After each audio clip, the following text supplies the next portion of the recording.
Bienvenue à Socio-Réflexivité pour la suite de la lecture du chapitre 3 de La danse des canards, roman sociologique. Le chapitre 3 intitulé que nous avons commencé à lire, qui s'intitule L'ascendance psychosociale d'un conjoint dans une relation conjugale.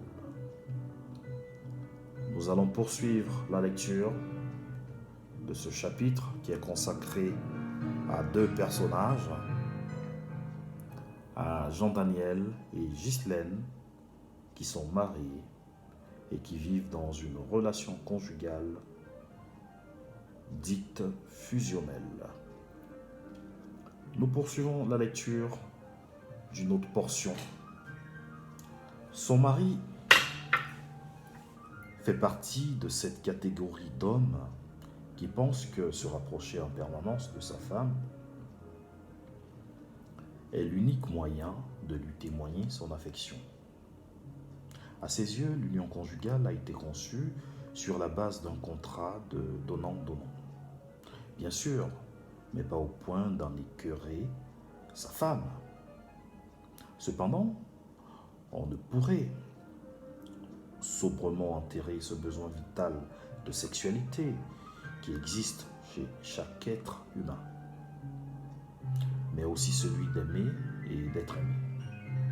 Ce désir légitime d'aller à la rencontre de l'autre et de le recevoir en retour. C'est d'ailleurs ce que Platon explique dans le banquet par le biais d'un discours d'Aristophane. L'amour est ce qui nous fait rechercher une unité perdue, celle d'une complétude initiale dont nous croyons être éloignés. Alors, puisque Jean-Daniel a trouvé sa complétude initiale, ne devrait-il pas pleinement en profiter? Néanmoins, la façon de concevoir la plénitude initiale n'est pas la même pour tous. Bien qu'ils soient mariés, il se pourrait que certains individus soient constamment hantés par des craintes adultérines de leur conjoint. C'est le cas de Jean-Daniel qui est angoissé à l'idée que sa femme aille voir ailleurs. Il est troublé par une crainte permanente de perdre sa femme. Il pense qu'à tout instant, celle-ci pourrait s'en aller avec un homme plus performant que lui. Raison pour laquelle, à chaque fois, il donne, entre guillemets, le meilleur de lui-même. À plusieurs reprises, il avait déjà soumis sa femme à un interrogatoire grivois pour s'assurer d'être, entre guillemets, le meilleur de tous les hommes qu'elle avait connus avant lui. Ghislaine lui avait toujours répondu par l'affirmative, comme font toutes les femmes qui ont le souci de ne pas égratigner l'ego de leur mari.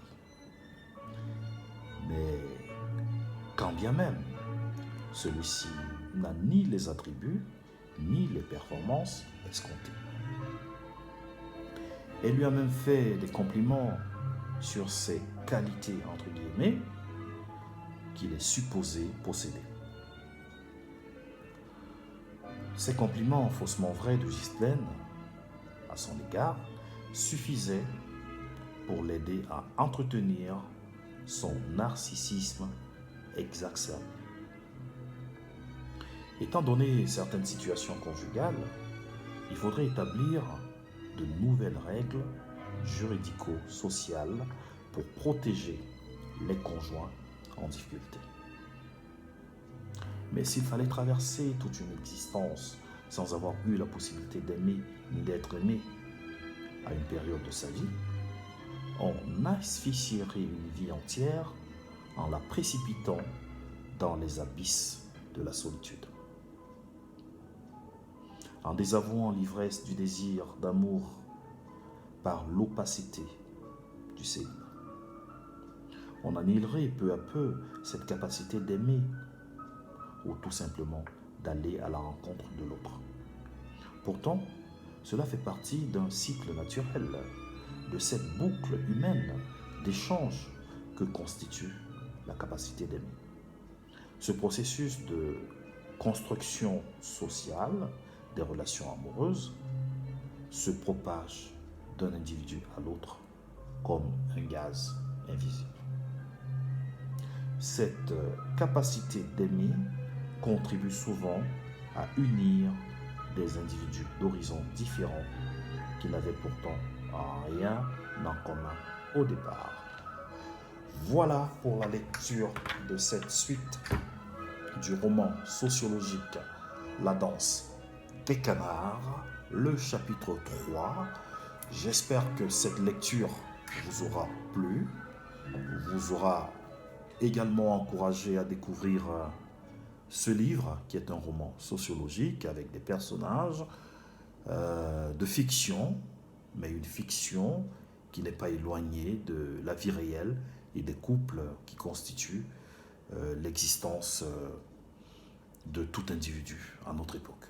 Voilà, je vous remercie pour votre attention et vous dis à bientôt. Merci, au revoir.